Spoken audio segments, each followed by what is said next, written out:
할렐루야. 주님의 사랑과 평강이 여러분 삶 가운데 그리고 가정마다 충만하게 넘치기를 기도합니다. 온라인으로 예배를 드리지만 영과 진리로 하나님 앞에 최선의 예배를 드리길 원합니다. 이번 주부터 이 정부 지침에 따라서 저희가 온라인으로만 예배를 드리고 있습니다. 50명까지 또 교회 건물 안에 들어올 수 있는데요.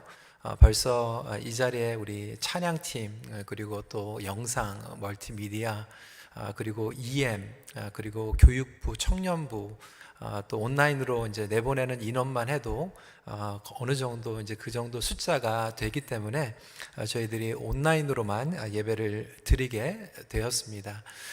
지금 이 상황이 어려운 상황 가운데 있습니다. 하지만 우리 성도 여러분 건강하시고요. 그리고 이 시간들을 잘 믿음으로 이겨내시기를 다시 한번 부탁을 드리며 함께 기도하도록 하겠습니다. 오늘은 불확실한 시대를 이기는 믿음 7번째 데살로니가 후서 말씀으로 들어가는데요. 말씀의 제목은 고난의 목적을 알라입니다. Knowing the purpose of suffering입니다. 고난의 목적을 알면 고난을 이겨낼 수 있습니다. 고난은 누구에게나 힘듭니다. 우리 중에 고난을 원하는 분들은 아무도 없을 것입니다. 하나님께서 그럼에도 불구하고 우리에게 고난을 허락하실 때가 있습니다. 예를 들어서 이 팬데믹, 하나님께서 보내신 것은 아니죠. 하지만 이 팬데믹의 고난 가운데에서 하나님께서 우리에게 허락해 주신 레슨은 있습니다. 그렇다면 그 목적과 의미를 이해하는 것이 중요합니다. 불확실한 시대 그리고 어려운 시간이지만 그 목적과 의미를 나름대로 깨닫게 되면 우리에게 새로운 힘이 주어지기 때문에 그렇습니다. 최근에 비즈니스로 인하여서 어려워하는 성도님들의 몇 가정을 신방을 했습니다. 어떤 분이 그렇게 하소연을 하시더라고요. 기도를 하면서 하나님께 원망이 나오단다라고 하는 거예요. 하나님, 저희 가정에게 어떻게 이러실 수가 있습니까? 물론 다른 비즈니스도 너무나도 힘들지만 저희 상황은 보조도 받을 수 없고 너무나도 앞이 깜깜한 그러한 상황입니다. 원망이 되기도 하고 마음이 강팍하게 되는 것을 경험한다라고 하는 솔직한 고백을 들었습니다. 저도 그 가운데에서 안타까움이 함께 기도했던 그러한 신방이었습니다. 우리가 하나님 안에서 믿음의 여정을 한다라고 하는 것이 고난이 없는 삶은 절대로 아닙니다. 아니, 오히려 반대로 하나님과 동행하면서 고난을 경험할 때가 더 많이 있습니다. C.S. 루이스는 천국과 지옥 가는 길을 이렇게 묘사했습니다. 지옥에 가기를 원하십니까? 지옥으로 가는 길은 평평하고 밋밋하면서 전혀 장애물이 없지만 천국으로 가는 길에는 환난과 역경이 있습니다. 주님을 따라 여정을 가면서 고난을 만나게 된다면 많은 그리스도인들은 이 길이 아닌가? 잘못된 길인가? 그렇게 질문하고 의심할 수 있습니다. 하지만 여러분, 주님의 말씀을 따라가는데 고난이 주어진다라면 반대로 여기시길 바랍니다. 주님과 동행하기 때문에 천국에 가는 길에 이러한 고난이 주어지는구나. 오히려 고난이 없는 삶이 형통이라고 하는 이 세상의 변질된 복음에서 속지 말아야 합니다. 그것이 믿음을 가진 자들의 자세인 것이죠. 사도 바울은 데살로니가 전서를 시작하고 마지막에 정리하면서 믿음의 역사에 대해서 설명했습니다. 칭의의 과정, 그렇죠. 우리의 믿음의 시작은 예수 그리스도의 은혜로 말미암아 시작되었다라고 하는 것을 강조했습니다. 그런데 데살로니가 후서에 오면 이 시작을 믿음의 성숙으로 시작을 하고 있습니다. 그러니까 데살로니가 정서는 믿음의 역사, 믿음의 시작을 얘기했다라면 데살로니가 후서에서는 믿음의 성숙, maturity에 대해서 설명하고 있는 것이죠. 그래서 이 믿음의 성장과 성숙에 대해서 오늘 데살로니가 후서 1장 말씀을 통해서 언급하고 있는 것입니다. 때로는 고난을 허락하시면서 믿음의 성숙을 이루시는 하나님의 깊으신 뜻과 목적이 담겨져 있다라고 하는 것이죠. 오늘 말씀을 통해서 그렇다면 이 믿음의 고난의 목적과 의미에 대해서 세 가지로 살펴보도록 하겠습니다. 첫 번째로 용량을 넓히시기 위함입니다. It is in order to increase the capacity. 4절 말씀이죠. 그러므로 너희가 견디고 있는 모든 박해와 환난 중에서 너희 인내와 믿음으로 말미암아 하나님의 여러 교회에서 우리가 친히 자랑하노라.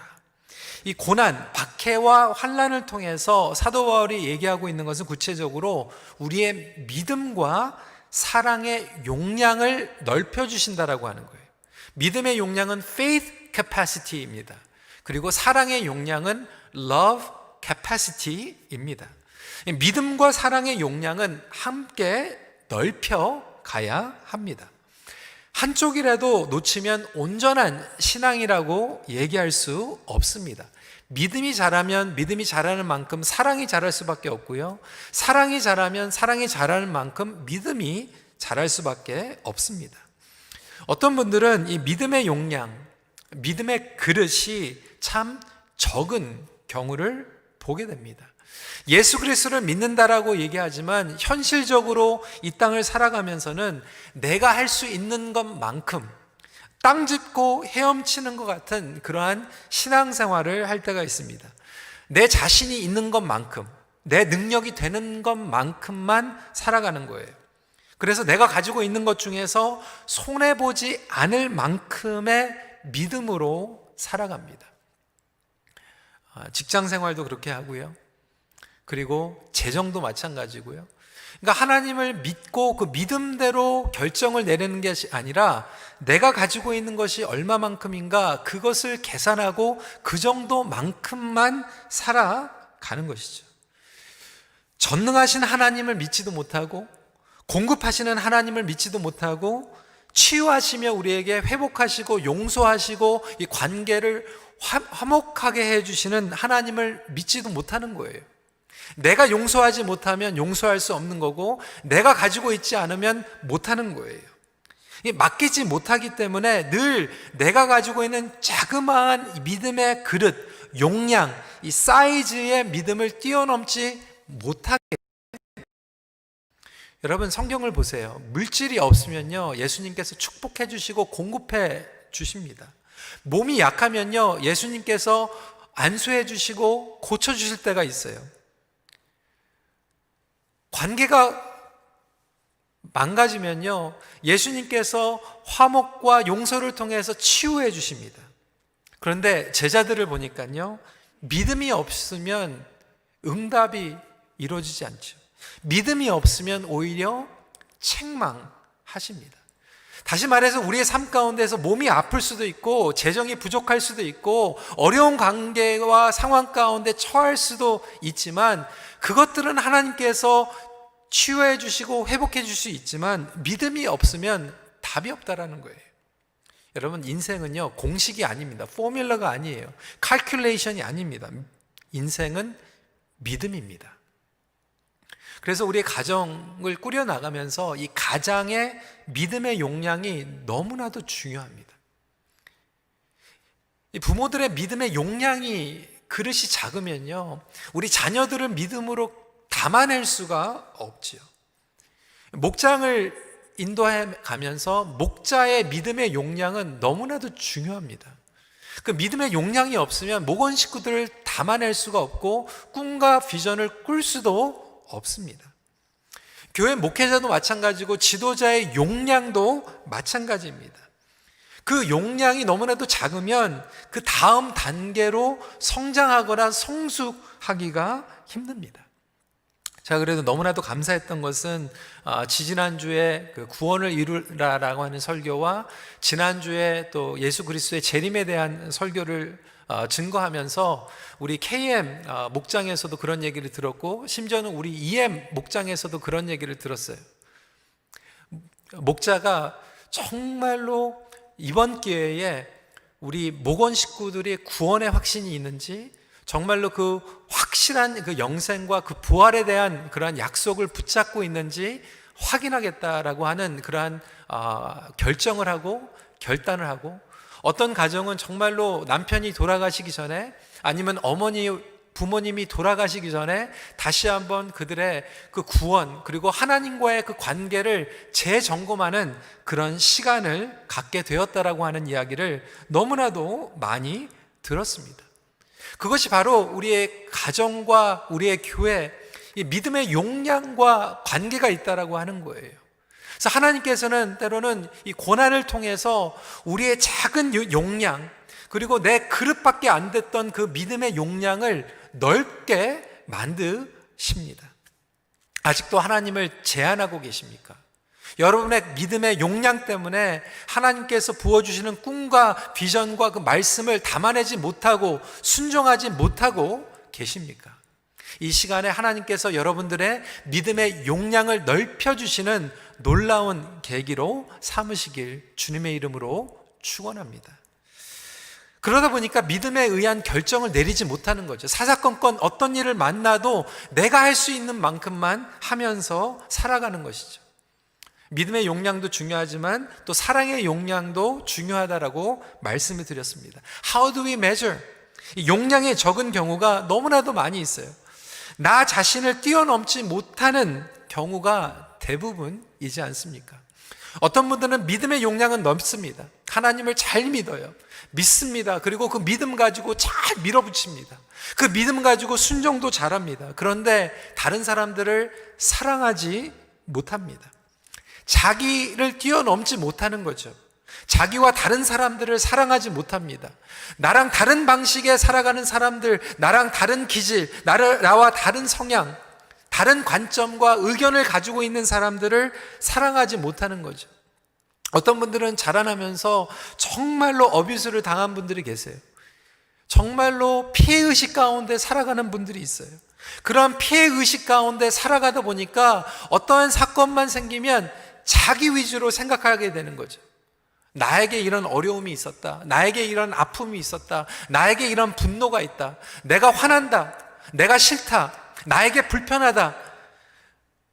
계속해서 자기 중심으로만 생각하다 보니까 자기가 불편함으로 그것을 표출한 것이 다른 사람들에게 어떠한 데미지를 주는지, 공동체에게 어떠한 피해를 주는지, 내 피해 의식에 갇혀가지고 다른 사람들에게 피해를 주고, 다른 사람들이 불편하고, 다른 사람들이 좌절하고 낙심하고 상처받는 거에 대해서는 전혀 생각하지 못하며 살아가는 분들이 얼마나 많은지 몰라요.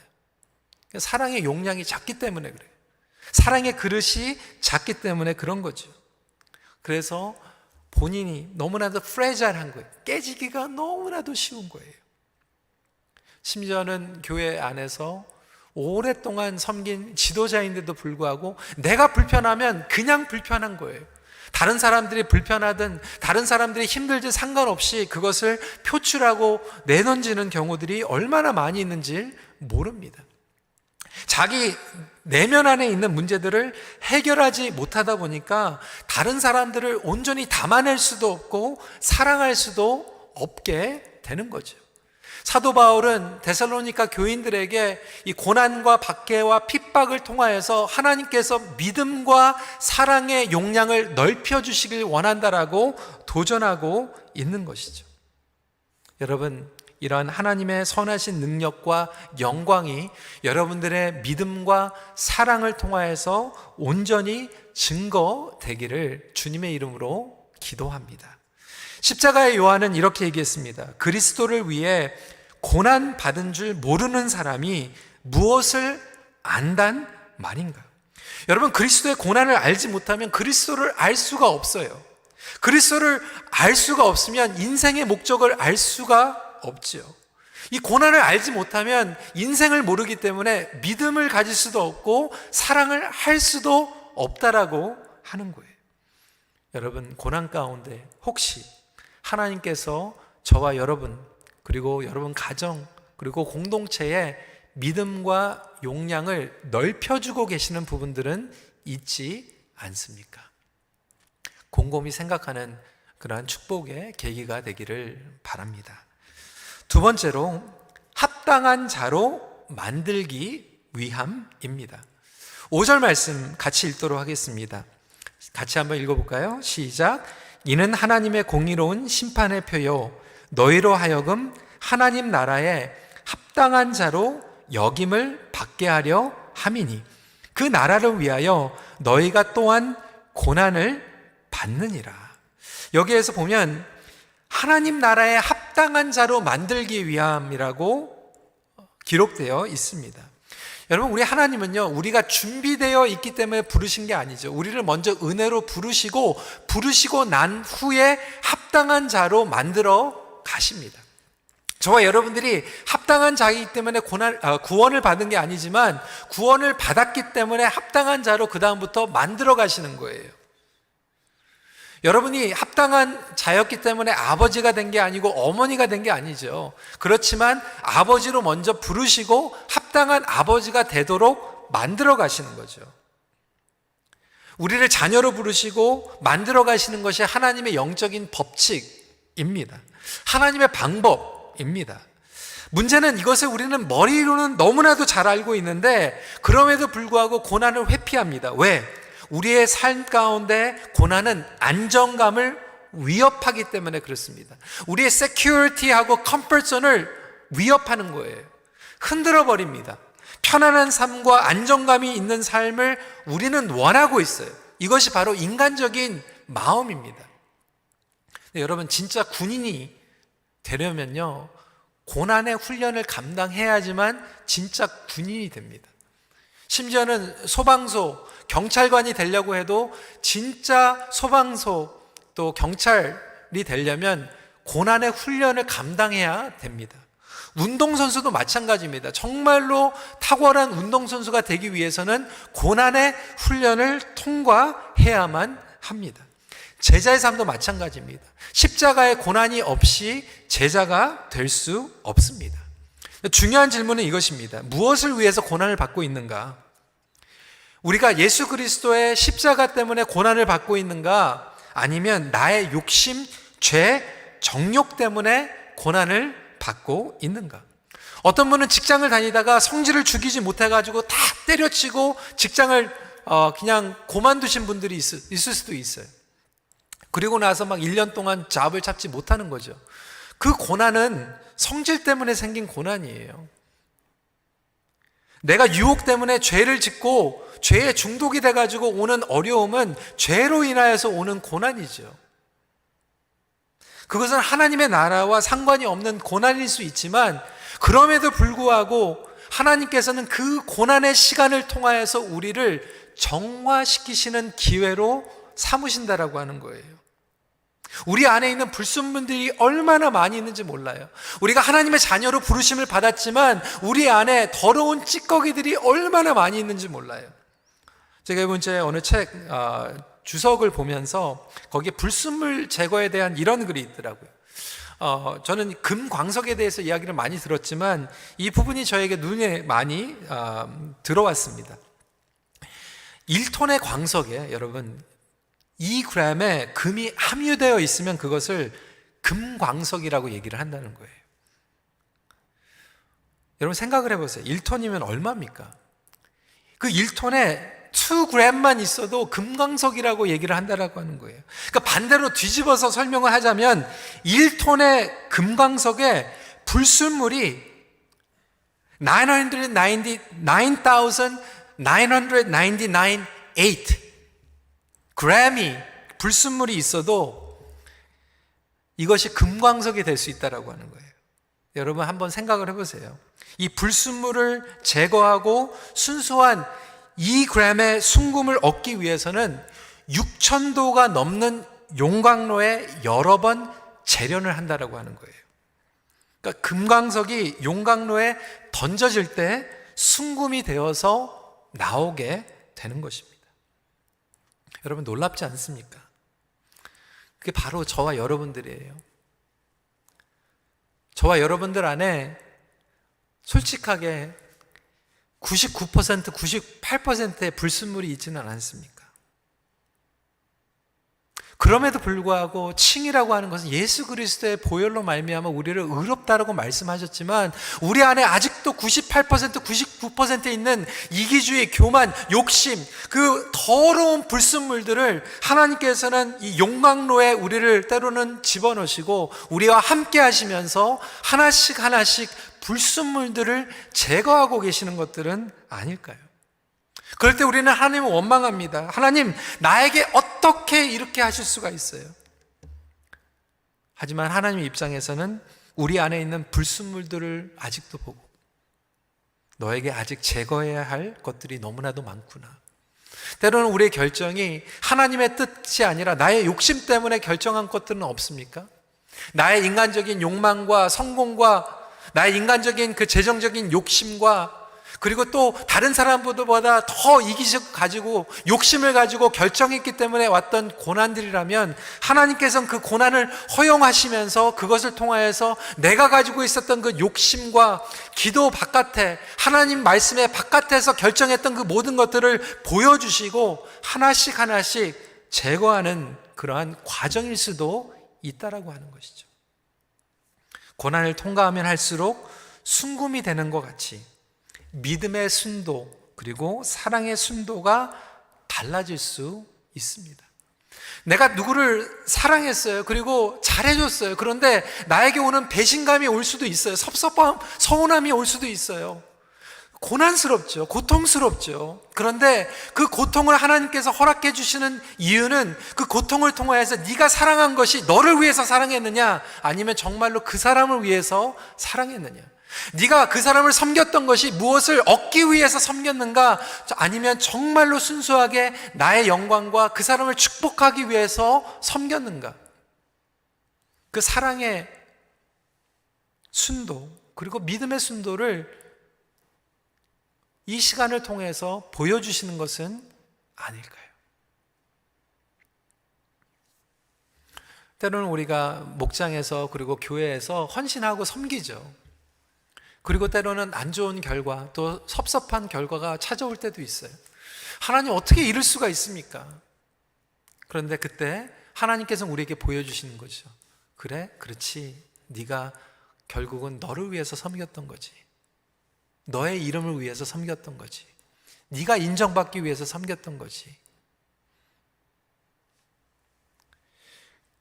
그 과정들을 통하여서 우리가 합당한 자가 되어가게 하십니다.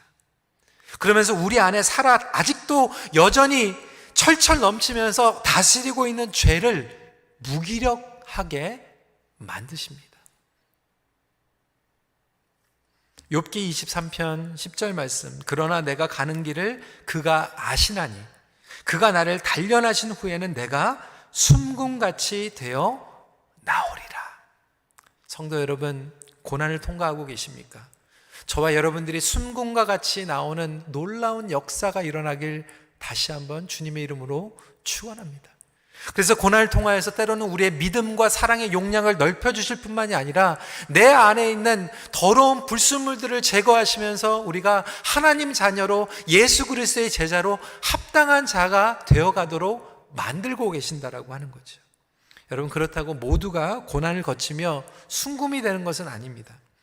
어떤 분들은요, 그 불에 들어갔을 때 완전히 다 죽습니다. burned. 여러분, 온 세계가 지금 코로나 시대 고난 가운데 있습니다. 그런데 모든 사람들이 다 하나님과 가까워지는 게 아니에요. 그 비결은 한 가지입니다. 우리가 예수 그리스도 안에 있는가. 예수 그리스도 안에 거하면 고난을 통과하면서 순금으로 되는 거고, 예수 그리스도 바깥에 있는, 그래서 내가 그 고난을 내 힘으로 원망하면서 감당하게 되면 나의 마음은 오히려 더 강팍하게 되는 것이죠.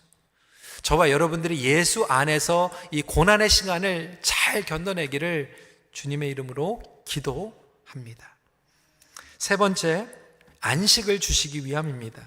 6절과 7절 앞부분입니다. 너희로 환난을 받게 하는 자들에게 환난으로 갚으시고 환난을 받는 너희에게는 우리와 함께 안식으로 갚으시는 것이 하나님의 공이시니. 성도 여러분, 예수 그리스도 안에서 고난을 받고 계십니까? 주님과 함께 거하고 있습니까? 반드시 붙잡으십시오. 하나님께서 여러분들에게 진정한 안식을 주실 것을 믿으시길 바랍니다. 우리로 하여금 우리를 괴롭게 하는 사람들이 있어요. 그런데 그 사람들은 하나님께서 환난을 받게 하는 자들에게 환난으로 갚으시겠다고 말씀하셨어요. 하나님의 시간 가운데 하나님의 방법으로 하실 거예요. 그것은 하나님께 맡기세요. 그런데 이것을 믿음으로 감당하는 자들에게는 반드시 안식으로 갚으신다. 여러분, 이것이 하나님의 약속입니다. 하나님의 성품입니다. 여러분, 진정한 안식은요, 상황이 주는 안식이 아니에요. 재정, 건강, 좋은 집, 좋은 직장이 주는 안식은 진정한 안식이 아니죠. 그것은 없어지면 잃어버리는 안식이에요. 그런데 진정한 안식은 뭐냐면 하나님의 말씀에 기초한 안식이죠. 하나님의 성품에 의지한, 하나님의 약속을 의지한 기초로 한 안식입니다. 그래서 상황이 바뀌어도, 시대가 바뀌어도 이 하나님께서 주시는 안식은 요동치 않습니다. 불변하는 안식이에요. 그러면 여러분, 이 안식은 어떻게 누릴 수 있습니까? 하나님의 공의를 믿고 하나님 앞에서 살아가는 자들만 얻을 수 있는 안식입니다. 세상의 결과를 보면서 살아가는 게 아니에요. 여러분, 인생의 스코어는 누가 결정합니까? 세상이 결정합니까? 여러분의 인생의 결과는 세상의 결과에 따라서 주어지는 게 아니에요. 하나님의 평가가 여러분들의 인생의 스코어 점수입니다. 여러분들의 인생의 결과는 하나님의 평가예요. 그것을 맡기고 살아가는 자들에게 주어지는 안식을 이야기하고 있는 거예요. 그렇기 때문에 세상이 주는 안식이 아니라 하나님께서 주시는 안식인데, 이 안식을 누리는 자들만 다른 사람들에게 동일한 안식을 나눠줄 수 있습니다.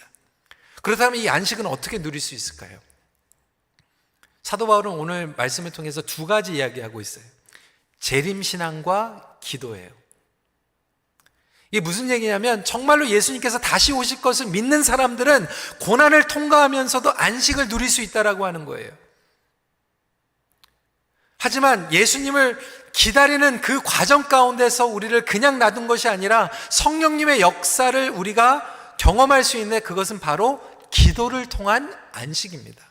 지난주에 재림신앙에 대해서 말씀을 드렸기 때문에 오늘은 이 기도에 대해서 조금 말씀을 드리며 강조하고자 합니다.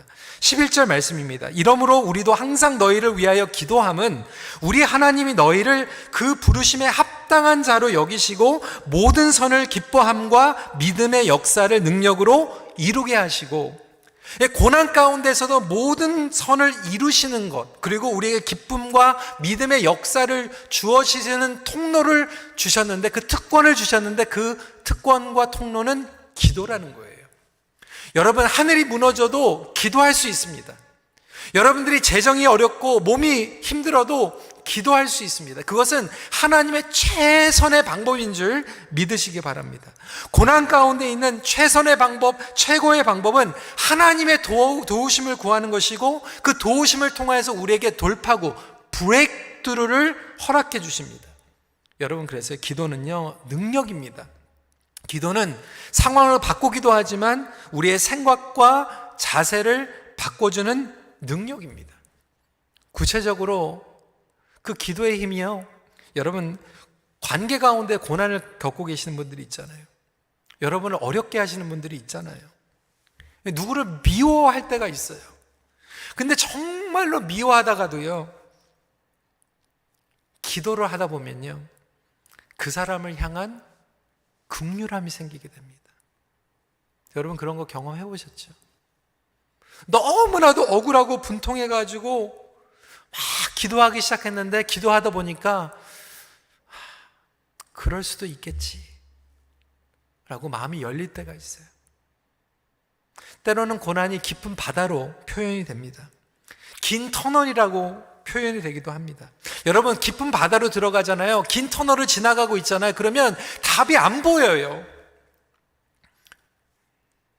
그 고난이 다 끝날 때까지 답이 안 보일 때가 얼마나 많은지 몰라요. 요셉을 보세요. 긴 터널을 통과했습니다. 형제들에게 배신당했어요. 보디발 집에서 자기는 정말로 그 보디발을 배신하지 않기 위해서 자기의 정절을 지켰는데 오히려 모함에 빠지고 감옥에 들어가죠. 고난과 고난의 끝이 안 보이는 거예요. 깊은 바다와도 마찬가지였어요. 감옥이었어요. 터널이었어요. 그때는 답이 안 보였어요. 하지만 요셉은 기도로 하루하루 견뎌내고 이겨냅니다. 그리고 그 터널이 끝났을 때 하나님께서 그 모든 답이 무엇인지를 깨닫게 해주십니다. 저와 여러분들이 지금 고난 가운데 지나갈 때 우리에게 답이 안 보일 수 있어요. 하지만 기도는 답이 안 보이는 가운데에서도 견딜 수 있는 초자연적인 힘을 우리에게 부어줍니다. 여러분, 그래서 사도 바울은 그들을 위해서 기도했고 그들에게 기도하라고 권면했습니다. 기도를 하면요, 고난 가운데에서도 기쁨과 감사의 능력을 부어주신다라고 설명하고 있습니다. 여러분, 기도가 그래서 신비로운 거예요. 고난의 상황인데 기도하다 보면 기쁨이 흘러나올 때가 있어요. 정말로 어려운데 기도하다 보면 감사가 나올 때가 있어요. 고난 가운데 참 안식을 누리게 하는 비결이 기도에 있다라고 하는 거예요. 기도를 통해서 얻는 기쁨 여러분 경험해 보셨습니까? 깨닫게 됐기 때문에 기쁨이 생기는 거예요.